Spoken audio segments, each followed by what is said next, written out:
Hello everyone, this is Giovanni BackYard Flick Reviews. This is part 3 of the MCU ranking video. This giveaway is going to be Thanos Funko Pop, so make sure you follow the instructions on the description of the video. Must be within the US, and be a subscriber to my YouTube channel, BackYard Pictures. So with that being said, we're going to finish this list, and let's get started. Okay, so actually my number 6 is Spider-Man Homecoming. So I can just transition into that one. So yeah, like you said, Michael Keaton was awesome in this film as Vulture. I know that Sam Raimi, when he wanted to do Spider-Man 4, that's the villain that he wanted. But I guess Sony didn't want Vulture, or they wanted to go another direction or whatever. So we finally got Vulture, and it's portrayed by Michael Keaton, who's had like a resurgence as of late. So he was really good in it. But at the same time, you also, felt for him. Like at least you understand why he's doing the things that he's doing. He's a great actor. He's a good character overall. I like Tom Holland. I really do like Tom Holland as both Peter Parker and Spider-Man. You can believe that he is Peter Parker. He's this 15-year-old high school student. You can believe that he is Spider-Man. With what's his name, Andrew Garfield. I like Andrew Garfield as an actor. I liked him as Spider-Man, not so much as Peter Parker. There was just something that I just didn't see or buy into him being Peter Parker. With Tom Holland, I buy into both. I think he can portray both Peter Parker and Spider-Man. So I like that about Spider-Man Homecoming. I like that they didn't do a whole origin story again. We've seen that twice. We've seen that in the cartoon. It's been done to death, so I'm glad that they didn't do a whole origin story. Yeah, with Spider-Man. Spider-Man and Batman are the two most known and overdone origin stories. So yeah, glad they didn't do that. So I'm glad they didn't do that, and also the little, it was like a minor twist, but the little twist with Michael Keaton being the dad of his love interest. Yeah. So that caught me off guard. I was like, oh shit, I never saw that coming at all. Yeah. So that was cool, and I already mentioned Michael Keaton as the actor, but the Vulture character, like the way he looked, and he just flew, and he just seemed like very threatening. So I really like that. How did you like Iron Man in this movie? Oh, yeah, I forgot he was in it. Yeah, that's actually good, because with the trailer, they made it seem like this is gonna be fucking Spider-Man and Iron Man movie. Mm-hmm. Like they kept showing him. Like I understand they were showing him to be like, oh, this is together. This is the MCU. Yeah. This is a new Spider-Man, and this is the new version of this Spider-Man or whatever. Mm-hmm. So I thought it was gonna be, we're gonna see like Spider-Man and his friend Iron Man. So I mean, he was just enough in there to just make it, elevate it a little bit. As the mentor, or the parental, or the father figure or whatever. Mm-hmm. So I thought that was cool. They didn't use them enough. I mean, they didn't use them a lot. They used them just enough. This is what I mean. Oh, and one more big surprise in the Homecoming was MJ in the very end. Oh yeah, that's right. Yeah. So that the two surprises. I liked it a lot. Yeah. I mean, I wasn't a big fan of the actress. Yeah, me neither. Exactly. But it was nice to have a. But I like the little reference or twist, like it's kind of MJ but not, but that's going to be the incarnation of MJ, I guess, in this Spider-Man version. So that was my number 6, and what's your number 6? Number 6 was Iron Man. Robert Downey Jr. was at first I was a little skeptical on them casting him as Iron Man. Yeah, me too, actually. Yeah, but obviously everyone now knows that him and probably Hugh Jackman as Wolverine are the two best casting choices for those characters. So it was really good. The action there was not that much action really, and the villain who was Jeff Bridges, right? Yeah, Jeff Bridges. I didn't like him, but it was just that this was the first Marvel movie that showed that there was a future in the Marvel in the universe. So that's the thing why I really ranked it pretty high. Mm-hmm. I just knew that there was a lot of potential in it, so I ranked it high just because I did like it and I knew that what was coming afterwards. All right, so now we're going down to the top 5 MCU films, my ranking and his ranking, Ivan. So my number 5 is going to be this year's Black Panther. So with Black Panther, I felt that it was a little different than the other MCU films that we have seen. Again, we talked about villains, and while I like Killmonger, I thought he was a very good villain, again, because we could understand where he's coming from. We may not agree with the things that he's doing, but we understand why he's doing the things that he's doing. And at the same time, the character, the villain, believes that he's doing the right thing, which kind of makes it a little bit more more threatening, because if you think you're doing the right thing, then it's kind of like hard to like, okay, well, let's try to beat this villain that just wants to do evil things, but he thinks he's actually doing something good overall in the long run. So I like that with Black Panther. I like the rhinos that they bring up at the end. I did like the third act. I did like the sister character. Was her name Shuri or something? I liked her. I think if I see her too much, though, I think I might get annoyed with her. But just a recent amount of time, I did like her character. And Chadwick Boseman, he's really good as Black Panther. He has his African accent, and he's not from Africa, so he doesn't have that accent in real life. So when you hear him talk, like you're like, where's your fucking African accent? Mm-hmm. You just like, he's linked to it now, kind of. Mm-hmm. So I mean, there's a lot of good action. I like Andy Serkis in the film. I thought he was gonna be like more into the film, but I guess they needed him to move the plot forward or whatever with Killmonger. It was just a good film. It was good story, good special effects, something a little different than we've seen before. So that's why it's kind of high in mine, even though it just came out like this year, like a month or two ago. So that's my number 5. What's yours, Evan? My number 5 is The Avengers. I didn't think that they were going to be able to give every character like their fair share of screen time, and they were able to do that. Plus, show them just how it is that what it is that they can provide. You know what I mean? Mm-hmm. Like they're different. Black Widow, she was able to get information out of Loki. You know what I mean? And Hawkeye was able to provide. He was able to shoot a whole bunch of them down from the tower. I like that the Hulk was like they had to watch out for him. They were worried about him. Yeah, I thought that was really cool. And the only thing I didn't like was that at the end he was able to take command really well. When at first he couldn't even stop himself from killing his own friends. Right. Besides that, everything else was pretty good, and Loki was pretty awesome in the movie. Okay, so now going to number 4. So my number 4 spot is going to be Iron Man. It's what kicked everything off. It what started everything. I think you mentioned about Robert Downey Jr. When I first saw that Robert Downey Jr. was to play Tony Stark, I didn't understand that at all. Why did they pick Robert Downey Jr. to play this character? And then when I saw him like within like minutes, I think even in the opening scene, you can see the charisma that Robert Downey Jr. is portraying, is doing as Tony Stark. Like just right away, like you can watch Tony Stark without the Iron Man suit. You can watch a whole movie with just him, and it'll be entertaining. Yeah.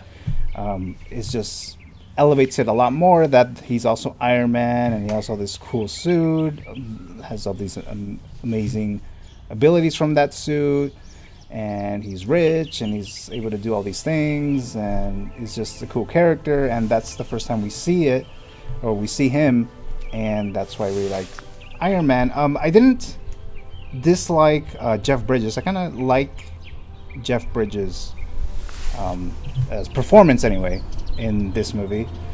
As far as the villain character that he does, it was whatever. It was just Iron Man from the prototype, kind of from the beginning, just bigger, and just like the little alternations or whatever. So he was a threat still, but. What about his motivation? That's what I didn't like about him. The motivations, well, it's just basically like a greedy person. He's just like, okay, well, let's make money whatever way we can. It was whatever. I mean, it's not a strong, like the best villain or anything, but I like Jeff Bridges' performance in the movie. Not necessarily the character, but his performance. I like that. Okay, so that was my number 4. So what's yours, Evan? Captain America: Civil War. Oh, really? So in Civil War, the Sokovia Accords is what divides the team, and it was very interesting to see both points of view. They both had like their pros and cons. It was interesting to see that the character development of Iron Man. In the beginning, the first 2 movies, it's about him not wanting to be controlled by the government. He doesn't want. Right. He wants to be able to do what he thinks is right. And by this time, he felt that they needed to be kept in check. He realized that there's consequences for everything that they've been doing. Like other people's lives were being affected by what they were doing. So it was really interesting. And also Captain America saying that like, who's going to control us? You know what I mean? Right. Like, how are they going to be able to? So it's something that was very realistic. Also, the motivations of the villain. A lot of people say there isn't really a villain in this movie, but the fact that he was able to, without any powers, be able to make those 2 titans clash against each other, it was really, really well done. Yeah, I really like Captain America: Civil War. But my number 3 spot is going to be Captain America: The Winter Soldier, and I think that might have been the first time that I see that genre crossing in the MCU, where it's not just a comic book movie, it's not just action. This one was more like a spy thriller, and this was a lot better than I thought it was going to be. So they introduced Robert Redford, a big heavyweight actor in this film. So he was like an important element in the movie, and this film it shows a little bit more of a seriousness in the MCU. I mean, there's little elements of it in other MCU movies, but this one seemed like a little bit more like dramatic, like more serious. Like there's more stakes. I didn't have like really high expectations because, like I said, I didn't really like Captain America, the first one, that much. Like that was okay, so I wasn't really thinking that it was going to be this good. And when the Russo brothers, who started directing this film, they definitely had something going on with the way they're going to tell their story, and the whole Winter Soldier thing, the action, Samuel L. Jackson dying. I thought the stakes were like pretty, significant in this film. Of course, they bring him back at the end, which they killed it with that. But ultimately, it was a very good, solid, like spy thriller comic book film, which I really liked, and that's why it's on my number 3. Another thing I like about the Winter Soldier that you just kind of reminded me about is that it's probably like one of the first MCU movie where you realize that things that happened in previous movies were going to affect the other ones. Oh, okay. Where before that, it was kind of like all of them were kind of like standalone flicks. Like, didn't really like. Yeah, there was going to be connections, but this is the first one that really showed you the connections. Right. I like that, and things that happen in Winter Soldier affect what happens in Civil War. All right. So, what's your number 3, Evan? Thor Ragnarok. What was yours? Like, where did you put Thor Ragnarok? I put Thor Ragnarok as my number 8. Okay. Kate Blanchett, this character, Hela. Yeah. Probably my first villain for the MCU movies that I really liked. Like from the get-go, she was. Yeah, she was like badass. Yeah, she was badass. She was powerful. Like She was powerful. She had cool motives. What was she, the sister, right? Yeah, Thor? Yeah, sister. yeah. It was really cool. I liked it a lot, and the action throughout the whole movie. There's a lot of Marvel movies where I just don't care for some of the action. In this one, I can't remember any scene where I just I would skip forward. You know what I mean? Like okay. a lot of that parts I really liked. The characters, all of them, even the supporting characters, I liked them a lot. So Hulk's story, it was one of those things where I didn't really know where they were gonna go with, just like from the trailers. Yeah. And I was confused of how he got there, whether he turned back to Mark Ruffalo's character, Bruce Banner, you know what I mean, from time to time. So it was interesting, the fact that he stayed as Hulk for a very long time. The thing that was a little confusing with Hulk in that movie is that he was talking a lot. Yeah, he was. Yeah. And it's like he would say like maybe one like thing in the other movies, and he's like having full conversations with Thor, and Thor's like whatever about it, like yeah, let's have a conversation and stuff. Like it wasn't like surprising, like oh shit, you can talk, you can have full on conversations with me, type of thing. So I mean there was that, and then Hela is like really cool villain, like just those fighting scenes. I don't mean like using power for fighting scenes. I mean like kicking, hitting, punching, like all those cool moves or whatever that Hela was doing, or Kate Blanchett or whatever. And then she's like this top actress. I think she's like my number 2 actress, Kate Blanchett, and so I mean she was cool. I think the thing that made this movie stand out from all the other Marvel movies that I really liked was the very end was Thor's plan to save his people was to have Asgard destroyed. Yeah, like it was very bold, like for a lot of types of like climaxes. You know what I mean? Yeah, it was like to save my people, I'm gonna destroy the where they live. Yeah, type of thing. Where we all grew up. I liked it a lot. What we know. Yeah, so that was cool and interesting. Okay, so we're moving on to the number 2. So my number 2 spot is Captain America: Civil War, and then by default, you should probably know what the first one is. I haven't been keeping track, so okay. Well, yeah, so I'm okay. Anyway, so my number 2 is Captain America: Civil War. It's just so many forms of epicness in Captain America: Civil War. It has a little bit of everything. It has a little bit of comedy with mainly like Peter Parker, his addition. The action is amazing, obviously. The airport scene, when you have all these Marvel characters fighting each other, but at the same time, like they're just fighting. I mean, they're fighting. They're seriously fighting, like serious battles and stuff like that. But at the same time, you can also tell that they're kind of being restrained a little bit because they are their team members. They just have like some serious conflict. It was just basically a scrimmage. Like but I mean, like in superhero epicness, it was amazing. I think. But at the same time, there's a lot of characters that they had to cover. They introduced Black Panther, like I said. They introduced Spider-Man, Peter Parker, and they still give them enough amount of screen time. I think. Like it could have been kind of disastrous with all these characters. They showed them just amount of time, but at the same time, not focus or not get unfocused on Captain America, because this is a Captain America movie.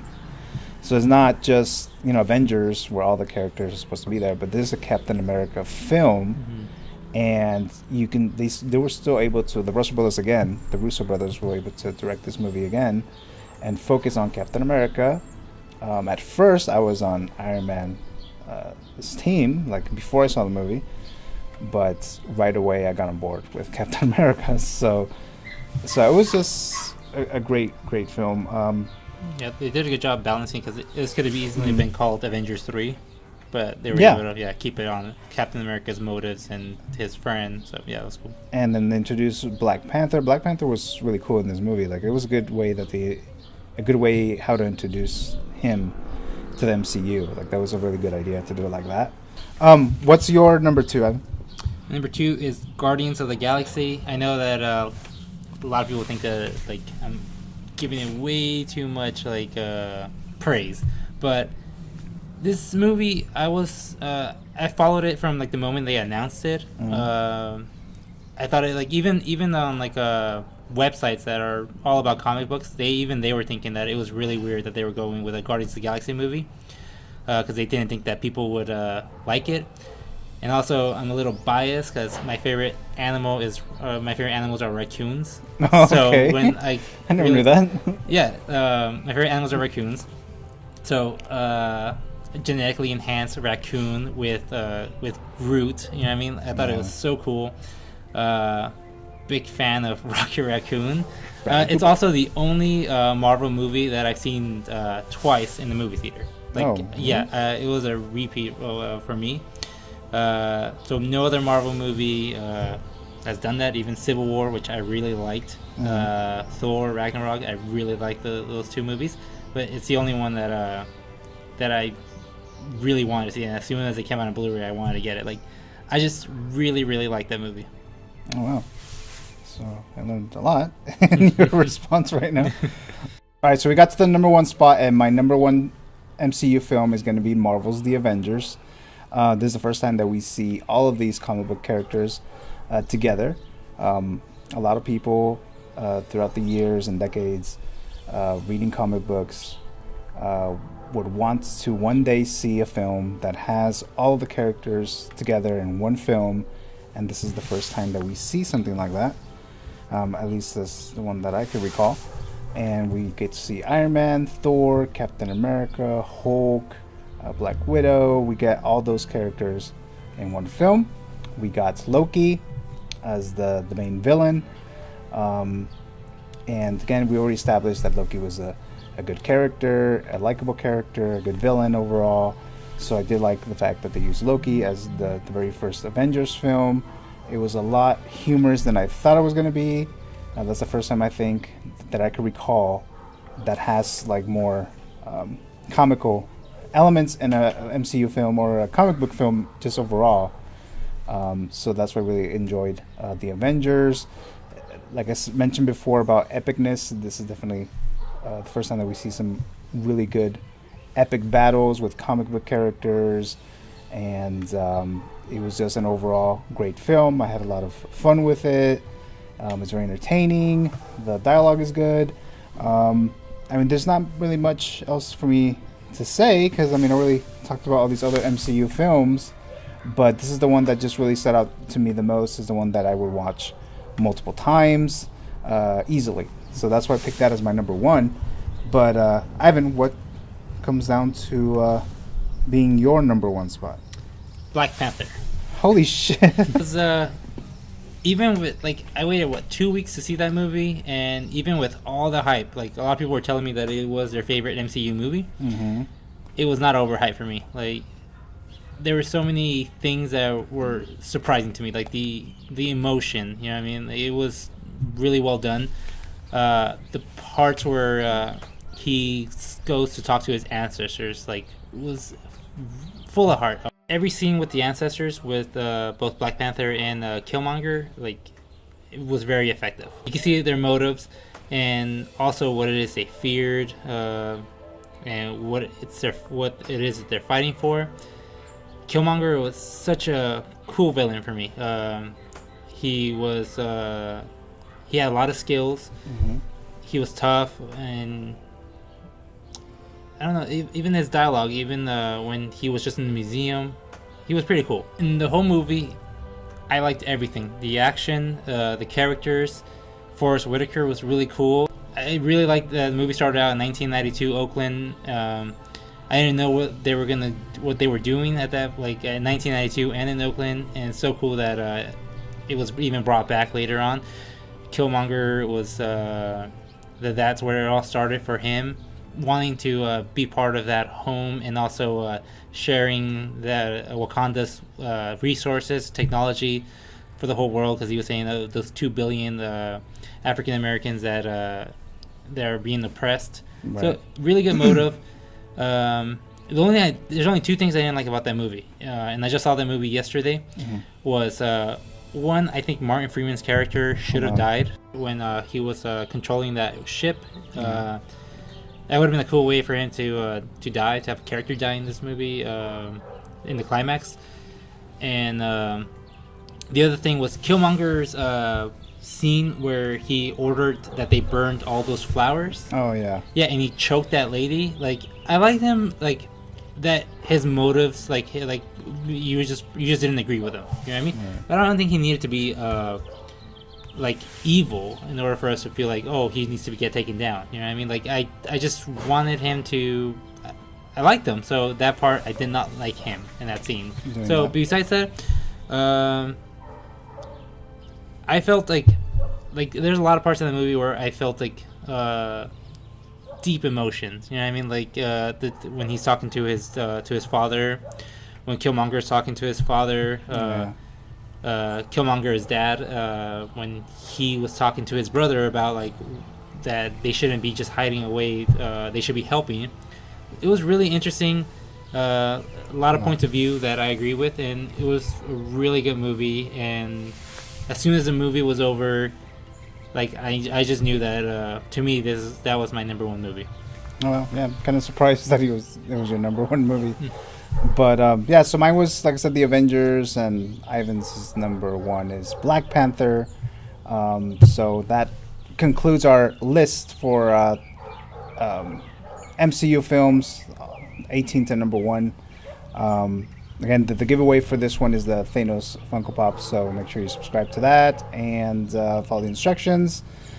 So that's going to conclude the MCU ranking video. I hope you enjoyed it. Thank you for watching. Thank you for subscribing. And I have more giveaways in the future, more videos in the future. So make sure you keep following me on Instagram and also subscribe to my channel. So that concludes the video, and thank you again for watching.